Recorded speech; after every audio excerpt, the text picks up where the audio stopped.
Alright, we're going to get started a little bit early here. Let me see. Check the audio. Alright, we're going to get started. Alright, audio's good. So, go ahead and enable the slideshow.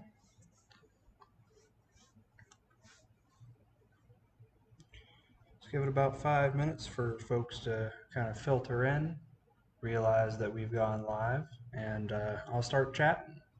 But until then, this is Makerspace night. This is the third Makerspace month workshop that we've done. Very exciting stuff. Glad to be here again and present what I've been looking into personally, as well as maybe open up some avenues for you all out there. For clarification, this is just the bare minimum for flying drones recreationally. We're going to talk about the differences between flying recreationally and flying for compensation or flying for pay here in a bit. It's quite simple, really. If you think about what's being said, the question kind of answers itself, but there are some stipulations, and we will go over those here shortly. But till that point, just give it about 5 minutes or so. We're going to wait for folks to hop online, start interacting. If you have any questions about flying a drone, I can try my best to answer them here in the comments section or during the video. My contact info is also going to be on the last slide. So if you have any questions after the video, after you're finished watching this, after it's been archived and re-uploaded, don't be shy. Feel free to reach out via email, and we'll talk. I'll answer any questions you have.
All right, looks like it's 5:02. We're going to get started with the live stream. For those of you who just hopped on, this is a Makerspace month workshop. It is a hybrid event, so if you want to come down to the Makerspace, it is Makerspace night tonight, and we are presenting this on the big screen so that people who walk in can also be a part of the chatter. But for those of you at home, this is Makerspace night. This is the virtual element if you're watching the live stream. And this is our third workshop for Makerspace Month. Oak Hill Collaborative presents Flight Academy. We're going to be teaching you how to fly drones recreationally, which is a topic that I've been looking into myself quite a bit. So, hoping to spread some of the knowledge. Just to real quick go over what we're going to be talking about. First bullet point, why would you want to fly a drone? Well, one of those questions that just answers themselves. Flying a drone is fun, but there's other reasons, and we'll talk about them. Another thing that we're going to be discussing is the difference between flying commercially and flying recreationally, because that's going to be the difference between you being able to fly a drone after this workshop or maybe hitting the books for a couple of weeks and potentially taking a flight exam. What is required in order to fly? There are some requirements both of the drone and of the pilot. So we're going to be talking about what some of those requirements are. And for those of you who are interested in looking into flying commercially, we're going to talk about taking your credentials to the next level. So let's just talk. Why would you want to fly a drone? Well, same reason you'd want to fly an RC plane or a toy car or anything that goes fast and makes noise. It's fun. Having flown a drone, I was able to kind of see over rooftops, see the horizon, a lot of forestry, just kind of perspectives that you don't normally get to see. And it's for that fact alone that people really get into flying drones. Is you can attach a camera on it, and that is half the fun right there. Is just being able to see from the perspective of a bird. If you have a really nice camera on your drone, you can take pictures from aerial angles or take pictures of the side of a building, tops of the building, take pictures of an entire neighborhood, depending on how high up you fly. Um, you can also record video using these camera drones, which is really cool to see in video projects, especially in documentaries where you see they'll do kind of like a bird's eye view, B-roll, and then throw that in there while someone's narrating. That's a wonderful reason to fly a drone. You can also use a drone as a professional, as a tool. Let's say that you're a real estate agent and you're really trying to get this house sold. What better way to sell a house than show what it looks like in comparison to the rest of the neighborhood? Either to show how well it fits in or to show how nice it is from a different perspective. Um, you can also use a drone to survey a piece of land in the same manner. If you're trying to sell some land, well, you want to know what the boundaries of that land are. So you can record a video with a drone and then draw over top of that recording to kind of show where the boundaries are for that piece of land. And of course, you can do photography and videography with your drone and sell it as like stock images, stock videos, stuff like that. So, when thinking about flying a drone, you got to think about what your goal is. What is the difference between flying between commercial drones and just flying a drone for fun? And the answer is very simple. If you are receiving any form of compensation for flying a drone, you are considered to be doing it commercially. So you can be getting paid, you can get a favor from someone. They can give you something in exchange for your ability to fly a drone. That is commercial drone flying.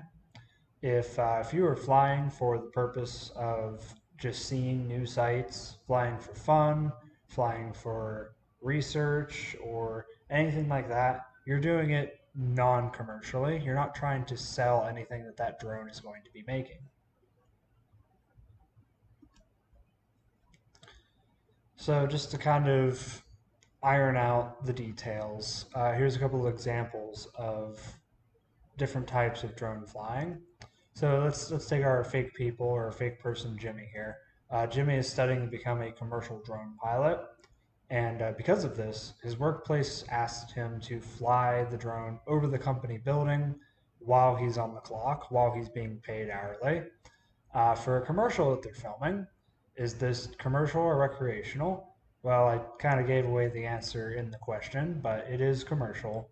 Number one, they're going to be using the materials to sell a product. So that's commercial use of drone footage. And he's also being paid to do it because he's doing this on the clock. Now, because he's studying to become a commercial drone pilot, the wise thing for him to do right now is to just politely decline, say no, maybe after I pass my test. So our next fake person, we got Sarah here, and she just got a drone from her friend who is a licensed drone pilot. They take it to the lake and try to get some footage of the swans on the water. Is this commercial or recreational? I would say, without any further context, it is recreational. In fact, the friend that is a licensed drone pilot doesn't even need to be there for it to be considered recreational. Although it is smart of her to bring someone who's more experienced and is certified, so that if something goes wrong, say the drone loses signal, they can kind of take over and make sure it doesn't crash into the water. Last bullet point, you were promised food at a wedding if you fly the drone over the ceremony. Is this recreational or commercial?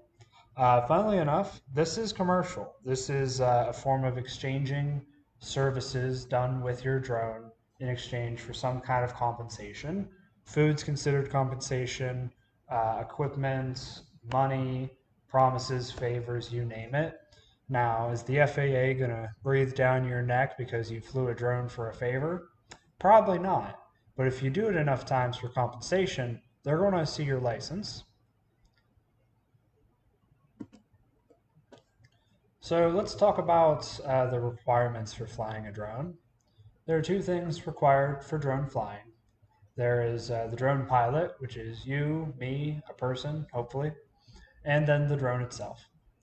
Because there are regulations for both the pilot and the drone, we need to be aware of both set of requirements. And there's also a third set of requirements, one that we don't really think about until we actually get out in the field and start flying a drone, is the environment that you're going to be flying in, called an airspace, which we'll be talking about here shortly. For this workshop specifically, we're going to be mostly touching upon the requirements to fly a drone recreationally. If you are flying a drone commercially, you are effectively studying for your unmanned drone pilot license, also known as a Part 107 license.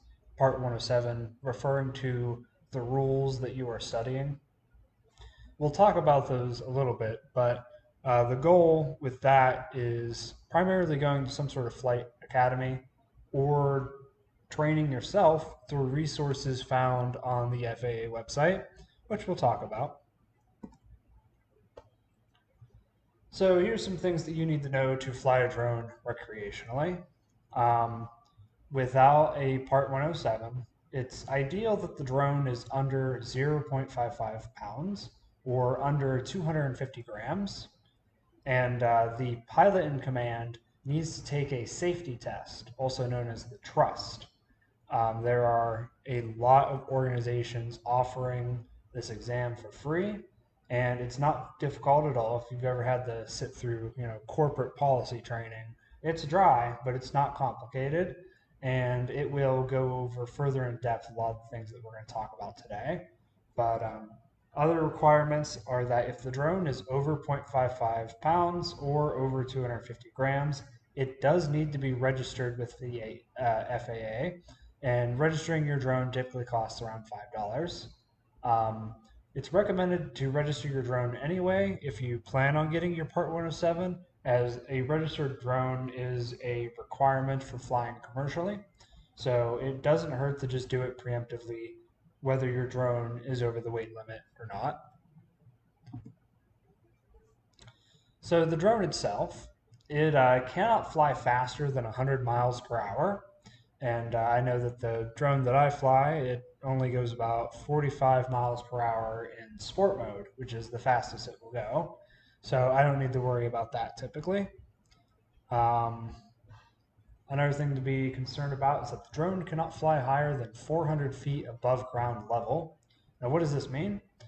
Typically, when you're piloting the drone itself, it will give you an indication of where it is in terms of elevation. Hi, welcome to Makerspace Night. I'm doing a hybrid workshop, so if it looks like I'm talking to nobody, I promise you, I'm talking to the internet. Awesome. Okay. Yeah, just waiting for folks to show up, so meander, I guess. Okay. Just look at us between my hair and see what's going on since after 5. Gotcha. All right. The drone cannot be flown higher than 400 feet above ground level. And this is easy to tell as long as you're using a first party drone with a controller that tells you the elevation. Um, Another important aspect of flying drones is that they cannot leave the visual line of sight. What this means is that you should be able to visually identify with your eyes where it is in the air. If you have lost sight of the drone, you no longer have visual line of sight. And while the FAA won't come and slap handcuffs on you immediately, it is discouraged from having this happen often enough to where it leads to hazardous events such as crashing, property damage, so on. The drone must give way to any manned flying aircrafts. So if there's a plane nearby, typically they are programmed to let you know, hey, someone just took flight over here. We should drop altitude. If it doesn't do that and you see a plane on the way, drop altitude, get out of the way, get out of that airspace in general, give way to manned flying aircrafts. Another requirement for drones is that, at least when you're flying recreationally, you must only fly in Class G airspace unless you are given permission from an air traffic control center to fly somewhere else. Like, say you're flying during an event that's all about drone enthusiasts, and it just so happens to be held at the airport. Well, that airport is going to have some Class B or maybe even Class C airspace that you normally wouldn't be allowed to fly in unless the ATC says it's okay. Speaking of airspaces, let's talk about those. This is the third element of flying a drone. There are different airspaces, all with different classifications of how high above the ground they are and what kind of traffic you can expect from that type of airspace. Class A is pretty high up, and it is typically busier than your average airport, but because it is so high up, small drones cannot typically reach this altitude. But nevertheless, it is recommended that you stay out of Class A and Class B due to how busy they are.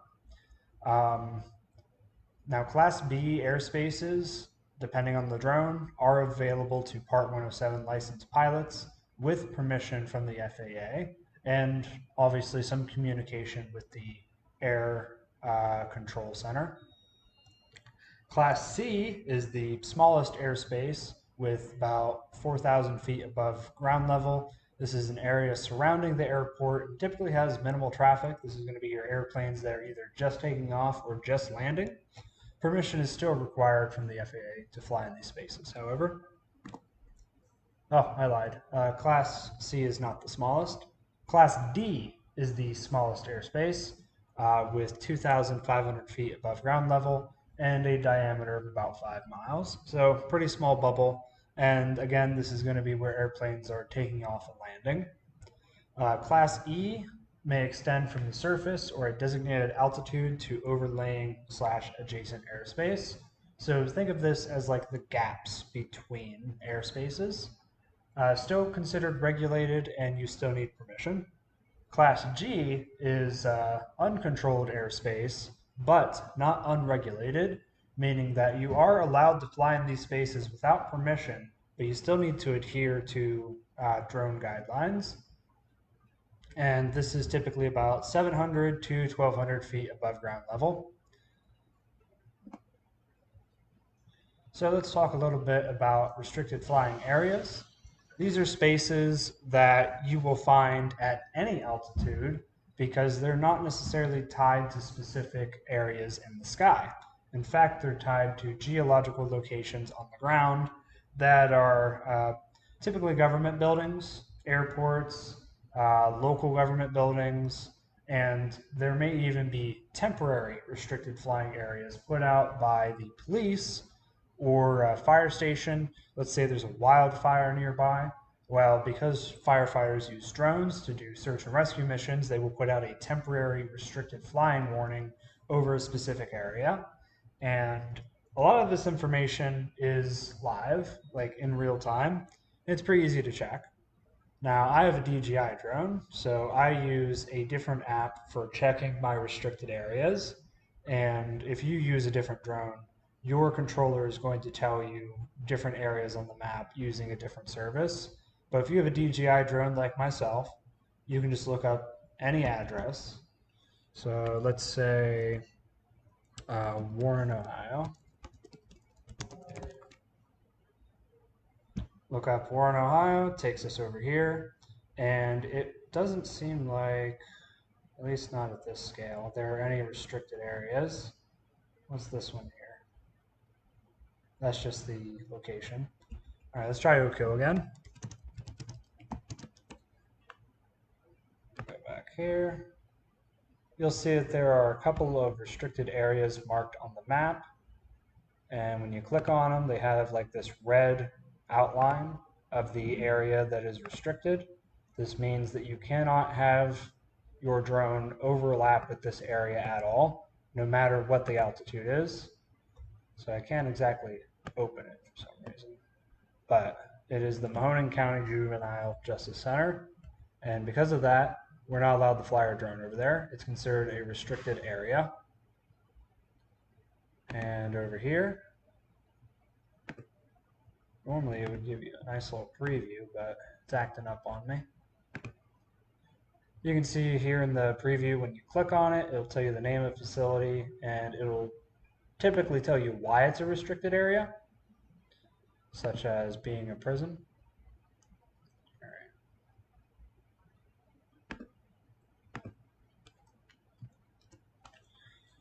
All right, so you can either plan out your flights beforehand, especially if it's going to be a longer type flight, or you can just use the app in real time. Oh, hey, how's it going? Welcome to Makerspace tonight. I'm just doing a presentation on drone flying, which is a hybrid event, so there's a virtual audience, and you're the real audience. Oh, Yeah, welcome. cool. So if I look like I'm talking to myself, I promise you I'm not. Okay, well, I'll just assume you are. Even better. All right. We're starting to get a crowd here. Good to see it.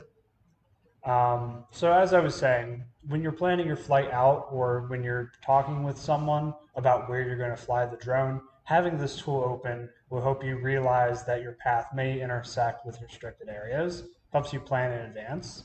But it's also not the only time you will see this map. If you're using a DJI controller or the DJI app, typically the map is built in, and before the drone even takes off, it'll tell you, hey, there's a restricted area at this address within 500 feet of you. Try not to take off over there. All right, so we learned about airspaces. We learned about getting the drone ready. Let's talk about what you need to be a pilot. We already talked about the trust exam. So let's dig in a little bit deeper. So here are the requirements for recreational flying. No matter how brilliant you are, there is an age restriction. You need to be 13 years or older to operate a drone. You need to be able to speak, write, and understand the English language. The reasoning for this is not only is the exam available in English, but when you're contacted by the FAA and they ask you for your exam results or they ask you for the registration of your drone, they're going to ask you in English, and you need to be prepared for that. As mentioned, do not interfere with and give way to any manned aircraft, and obtain authorization before flying in controlled airspaces. It's recommended that you have any information related to flying your drone on your person. For example, my trust completion certificate I keep in my box with my drone, and I have a registration number kind of glued onto the drone. It's with like a ticket maker or something like that. You can put a sticker on your drone and write your registration number, just something that proves to them that you did your due diligence, kind of like keeping your driver's license on you. Welcome to Makerspace night. Um, Other recommendations is if you're new to drone flying, like our earlier example with Sarah, try to fly with someone who's more experienced. That way you have two people maintaining that visual line of sight, and you have a more experienced pilot that can respond if something goes wrong.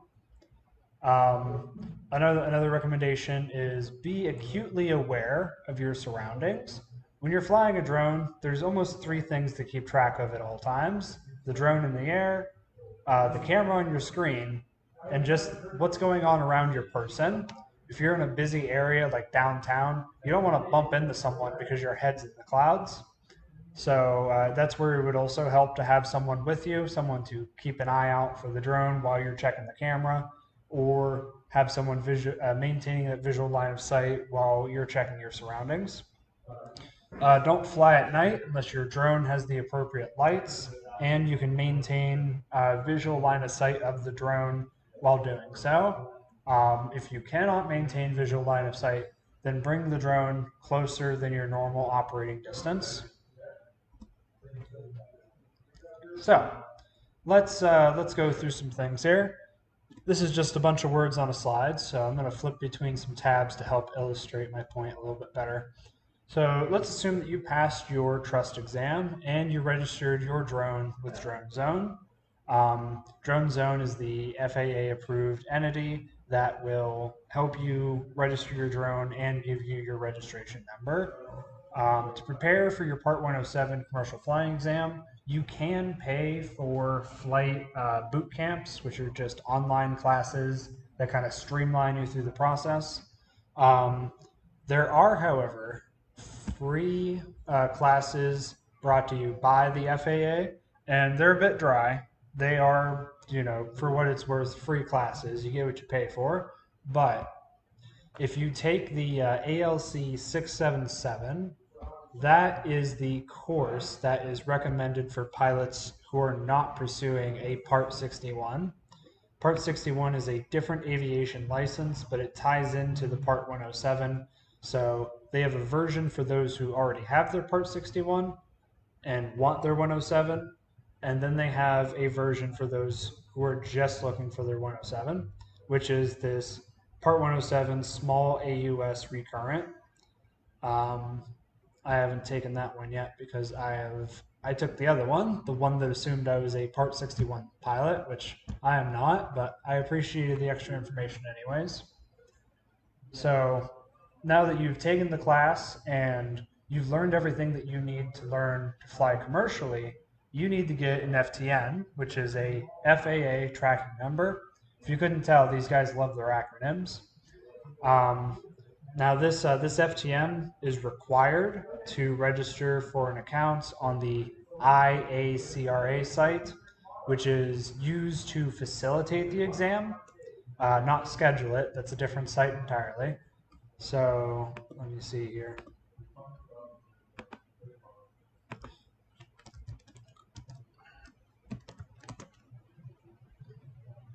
There we are. Now you create an account on this website. They're going to ask you some questions like your name, your email, contact information, some demographics, and then they're going to assign you a special number. Kind of like how your driver's license has a license ID on it, this FTN is going to be your unique pilot identification. And this is going to be what the FAA looks up when they need to check whether or not you are certified to fly commercially. Finally, once you get your FTN, there is a website called PSI, which will not only find the local testing centers near you, but it will also allow you to schedule and pay for your exams all online, so that all you have to do is show up to the exam. Lots of different resources, and it does seem like they tug you a lot of different directions, but at the end of the day, you'll have your registered drone license and it'll be worth it. So, again, if you have any questions, I believe the last slide. Yep. If you have any questions, my email is on the last slide, and just go ahead and reach out if you're confused about how to get your FTN, how to become a commercial pilot. These are all things that I'm currently working on myself and would be happy to share that information with you. Thank you all for coming to the Makerspace Month Workshop Drone Flight Academy. Again, a lot of this kind of themed like common sense stuff, with the exception of, how fast can I go? How high am I allowed to go? How heavy is my drone allowed to be? So you just gotta remember a bunch of numbers. If none of that, kind of really stuck with you, this video is going to be uploaded as an archive to live stream, so you can rewind and watch it as many times as you need. Other than that, that's all I have for you. I don't see any questions in the comment bar. So I guess we will see you next Wednesday on the 27th for Making Your Own Music with Amplify. Thank you, and you guys have a good night.